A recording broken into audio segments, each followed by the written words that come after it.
Listen to me when I say you do not need brand deals. You do not need a viral video to make money on YouTube.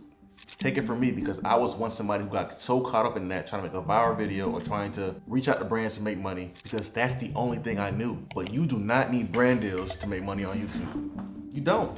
I thought to get validated as a creator, or what success might look like for a creator, is when they get big brand deals and they have these videos that go super viral. That's not it. And my channel has been growing a little bit, so I've been getting a lot of emails from brands, and honestly, I've been denying most of them. There's just something that doesn't really align with me, like when brands reach out to me and they want me to make a whole dedicated video for them, but it's about a product I don't really know, and I don't really have time to really explore it. Or they want to give me this strict guideline as far as a script for me to follow and basically say for the video. So essentially, they just want to pay me for my voice, which is not necessarily a bad thing, but for somebody who talks about being authentic, I just feel like me reading from a script is not me acting in my authentic self. So one of the things that I would need is more creative leeway so I can just really say how I feel. And there's just something that's been going on in the creator economy that's not efficient, in my opinion. And I don't really know why that is. It's called a net 60 or net 90. After you post a video, the company pays you in 60 days or 90 days. In my opinion, that ain't really hitting for me. I mean, it's not really hitting for me. Net 60 payments or net 90 payments doesn't really align with my spirit, because if I do a job today, I expect to be paid today. Waiting 60 days or 90 days, I don't know who made that up, but with me, that's not it. That ain't it. So in my head, I just thought there's got to be another way.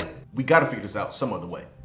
So that's when I started doing research. And I'm pretty sure you went down this path too, trying to find ways to make money online, and you came across digital products. Well, digital products seemed like a good idea, but I knew deep down, I didn't want to sell no stickers. I didn't want to sell no agenda. I didn't want to sell no vision board. I didn't want to sell none of that stuff because it doesn't really feel authentic to me. And I feel like there is no real competitive advantage with making a product like that. So I just knew that wasn't really the lane I wanted to go into. And I knew also that I didn't want to create a course, but the reason I didn't want to create a course was, I'm be honest with you, it was a limiting belief that I had on myself, because I, in the past, tried to do a course before. I tried to do a crypto course in the past, and with that course, I spent like $4,000 to have somebody else produce my course for me. And that was a big mistake. And honestly, it was a very big mistake because ain't nobody asked for it. I made a product that nobody asked for. And that was one of the main takeaways I got from that course. It was an expensive lesson, but that's the main thing I learned, that you give the people what they want. I made a crypto course and nobody asked for it. So instead of doing that, I had to look back and really think, how do people engage with my content now? People really engage with my content when I talk about growth, when I talk about how to be authentic in front of the camera, when I talk about how to break a YouTube voice, when I talk about consistency or accountability. People align with those things that I talk about. And I just recently read a book that said, if you're scared, do it anyway. So I knew that I had to do something with this. So that's what I did. I created a solution for things that people were asking for. So you might have watched a video where I talked about how to be more consistent on YouTube. Well, on that video, my solution was giving people a dedicated plan for them to be consistent on YouTube, so they know that the one thing that they're doing day to day, every single day. And I just wanted to validate the idea if this is something that anybody would be interested in. So I had a Typeform link, and at the end of the poll, they were able to book a call. Did you know I had over 100 book calls? Over 100 book calls. In business terms, I had over 100 leads for one video. That's crazy. That's how I knew that I can validate this idea, because people are actually interested in this product. Instead of me guessing and making a course that nobody wants, I can literally make a solution that people actually want. So it's not a guessing game anymore. But I still had some limiting beliefs. So I did the same thing again.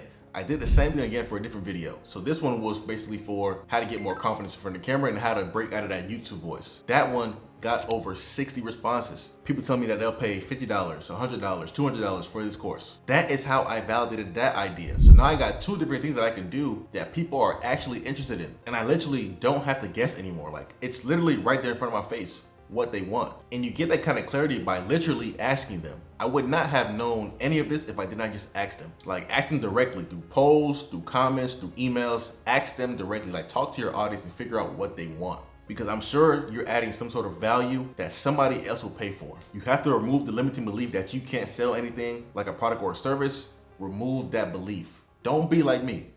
Don't spend $4,000 on a course. Don't spend $4,000 on production when you are making something that nobody asked for. Don't be like me. Now I'm able to do production on my own. I can make that course easy. But for me to invest $4,000 into something that nobody asked for was very foolish of me. I'm being honest, it was very foolish. You have to start looking at YouTube a lot differently. Companies are literally begging for organic traffic like this. They're literally begging for organic traffic. And for those who don't know, organic traffic is basically traffic that you don't have to pay for. So whether that's bringing traffic to your website, bringing traffic to your links, bringing people to where you want them to be at. Companies will literally beg for organic traffic. And you as a YouTuber, you have that advantage over many, many companies because you have the ability to produce organic traffic. That is something that not everybody can do. And you have to start realizing the own skills that you have because they are real skills. So although the YouTube AdSense is a very good way to make money, you don't have to rely on it. And although I make money through it, I don't really rely on it. In the same way for brand deals, you do not have to rely on companies to reach out to you to make money.